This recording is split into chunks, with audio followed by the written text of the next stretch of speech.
శాసనసభలో కేటీఆర్ మాట్లాడుతున్నారు. ప్రత్యక్ష ప్రసారం ద్వారా చూద్దాం. శాసనసభకి ఇచ్చిన సమాధానంలో గౌరవ మంత్రి గారు డిపిఆర్ ప్రిపరేషన్కే 18 నెలలు పడుతుంది అని ఈ సంవత్సరం జనవరి నెలలో మంత్రి గారు చెప్పారు. మరి డిపిఆర్ ప్రిపరేషన్కి 18 నెలలు పట్టే మాట నిజమే అయితే మళ్ళీ ఈరోజు మార్చిలో ఉన్నాం అధ్యక్ష. అంటే మంత్రి గారు సమాధానం చెప్పి 2 నెలలు కూడా కాలే. మరి ఇప్పుడు అకస్మాత్తుగా డిపిఆర్ ఎక్కడి నుంచి వచ్చింది? మంత్రి గారు దయచేసి అది ఉంటే కనుక మీ దగ్గర నిజంగానే కాపీ ఉంటే మరి 18 నెలల్లో అంటే అద్భుతమైన వేగం అది. మరి ఇంత మెరుపు వేగంతో గవర్నమెంట్ పనిచేస్తుంటే మేము కూడా అభినందనలు చెప్పాలి.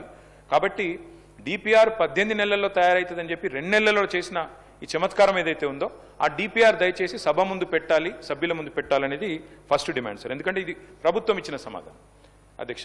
రెండవది అధ్యక్ష, నేను చూశాను మంత్రి గారు సభ వెలుపల చెప్పారు అధ్యక్ష. ఏం చెప్పారు? లాస్ట్ టైం హౌస్లోనే చెప్పినట్టున్నారు, అది కూడా ఇక్కడ చెప్పారు అధ్యక్ష, హౌస్లోనే చెప్పారు. అది కూడా గౌరవ మంత్రి శ్రీధర్ బాబు గారే చెప్పారు. ఇన్ ప్రిన్సిపల్ ఏడీబీ అనేది మూసీ ప్రాజెక్టు కోసం లోన్ మంజూరు చేసింది అని మంత్రి గారు ఇచ్చిన స్టేట్మెంట్ శాసనసభలో ఇచ్చారు అధ్యక్ష.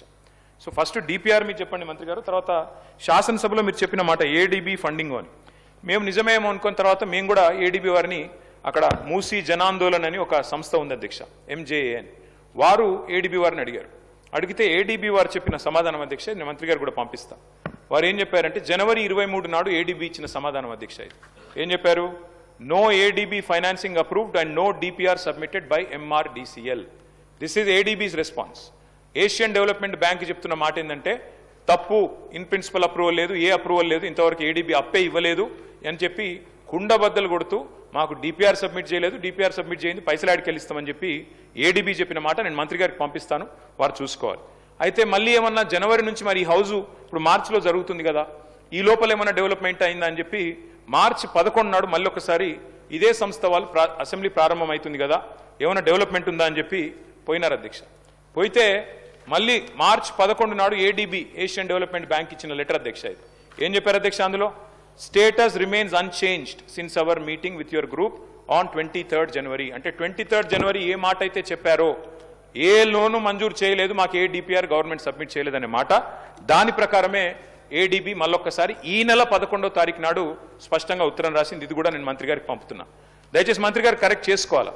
Because either you are misleading the house or misleading the people or you are being misled by your officers. Either one of them it's true మంత్రి గారు.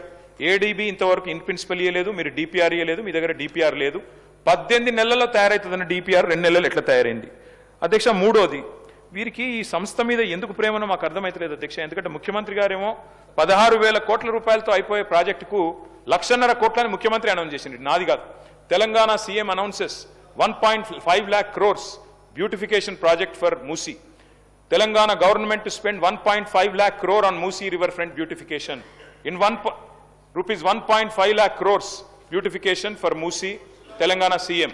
అధ్యక్ష క్వశ్చన్ అవరే సార్, ఇంతకంటే ఇంపార్టెంట్ క్వశ్చన్లు ఉన్నాయి సార్.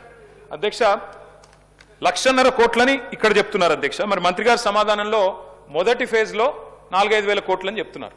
నేను అడుగుతా ఉన్నా అధ్యక్ష, మరి 1,50,000 కోట్లని ముఖ్యమంత్రి గారు చెప్తారు, మొదటి ఫేజ్ తర్వాత ఎన్ని ఫేజ్లు ఉంటాయి, ఎన్ని ఆస్తులు మీరు తీసుకుంటారు, ఏ రకంగా తీసుకుంటారు, ఎంతమంది గృహాలు కూలుస్తారు, మరి వాటి కోసం 1,50,000 కోట్లు ఎక్కడ ఖర్చు పెట్టబోతా ఉన్నారు, డీటెయిల్డ్గా మీరు సమాధానం చెప్పాలని ప్రభుత్వాన్ని కోరుతా ఉన్నాం అధ్యక్ష. ఈ మెయిన్ హార్ట్ అనే సంస్థ అధ్యక్ష, ఎవరికైతే వీరు మరి ఈ డిపిఆర్ తయారీ అప్పచెప్పారో వారి మీద ఇది పాకిస్తాన్ గవర్నమెంట్ పెట్టిన కేసుల అధ్యక్ష రెడ్ కార్నర్ నోటీస్ ఉంది. ఇదిగోండి అధ్యక్ష, ఇగో FIA declares main heart owners are absconding in money. One second, no you can continue sir. Sir ఇది వారు డెఫినెట్లీ మూసీ నదికి సంబంధించిన రీజనరేషన్కి సంబంధించిన అంశం అధ్యక్ష. ప్రశ్నకు సంబంధించి ఈరోజు క్వశ్చన్ అవర్లు వేస్తూ ఉన్నారు సార్. మీరు పర్మిట్ చేస్తే రేపు షార్ట్ డిస్కషన్ పరంగా వెంటనే తీసుకుందాం అధ్యక్ష. ఇంకా చాలా విషయాలు కూడా చెప్పాల్సి ఉంటుంది, వారు చెప్పాల్సి ఉంటుంది, మేము చెప్పాల్సి ఉంటుంది. సో ఆ సందర్భాన్ని గురించి ప్రశ్న వరకు పరిమితమై డెఫినెట్లీ మా పరంగా ఏమి ఆన్సర్స్ రావాలని కోరుకోమని చెప్పండి. మొత్తం డీటెయిల్గా షార్ట్ డిస్కషన్ మొదలు పెడితే సార్ మీరు పొద్దున్నే చెప్పారు 9 minutes అని.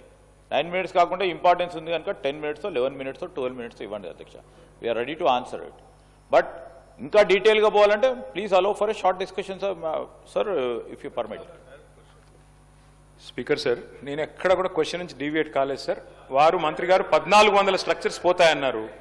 గవర్నమెంట్ ఇచ్చిన గజెట్లో 10,000 స్ట్రక్చర్స్ అని గవర్నమెంట్ గజెట్ ఇచ్చింది. మరి 1,400 స్ట్రక్చర్స్ కరెక్టా, గవర్నమెంట్ ఇచ్చిన గజెట్ కరెక్టా, ఏది కరెక్టు? అట్లాగే గవర్నమెంట్ ఇచ్చిన గజెట్ సార్, నాదేం ప్రశ్న నుంచి నేను డిబేట్ కావట్లేదు. 10,000 ఎకరాలు 3,279 ఎకరాలు స్వాధీనం చేసుకుంటున్నాం అని చెప్పారు. మరి ఎక్కడ గజెట్ తప్ప, మీరు ఇక్కడ అసెంబ్లీలో ఇచ్చిన సమాధానం తప్ప మంత్రి గారు చెప్పాలి. డిపిఆర్ తయారీకి మీరు అసెంబ్లీలో ఇచ్చిన సమాధానం 18 నెలలు పడుతుందని, మరి 2 నెలల్లో డిపిఆర్ ఎట్లా వచ్చింది అంటే అకస్మాత్తుగా ఇంత ఫాస్ట్గా మెరుపు వేగంతో గవర్నమెంట్ ఎట్లా కదులుతోంది?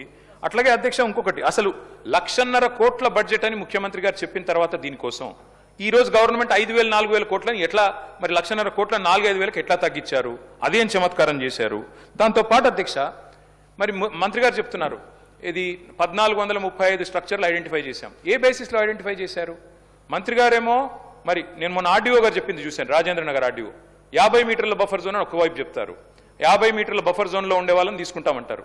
కానీ మరి 3,297 ఎకరాలంటే 500 మీటర్ల దాకా విస్తరించారు అధ్యక్ష. బఫర్ జోన్ ఎంత తీసుకుంటున్నారు? అసలు ప్రాజెక్ట్ యొక్క ఆలోచన ఏంది? 1,50,000 కోట్ల, 5,000 కోట్ల, 4,000 కోట్ల బ్లాక్ లిస్ట్ చేసిన కంపెనీలకు ఎందుకు ఇస్తున్నారు? డిపిఆర్ లేకుండా ఈ హడావుడు ఎందుకు? ఇల్లెందుకు కూలుస్తున్నారు? మొత్తం ఒక గృహ మీద యాగం ఎందుకు చేస్తున్నారు? దయచేసి మంత్రి గారు సమాధానం చెప్పాలని కోరుతా ఉన్నది.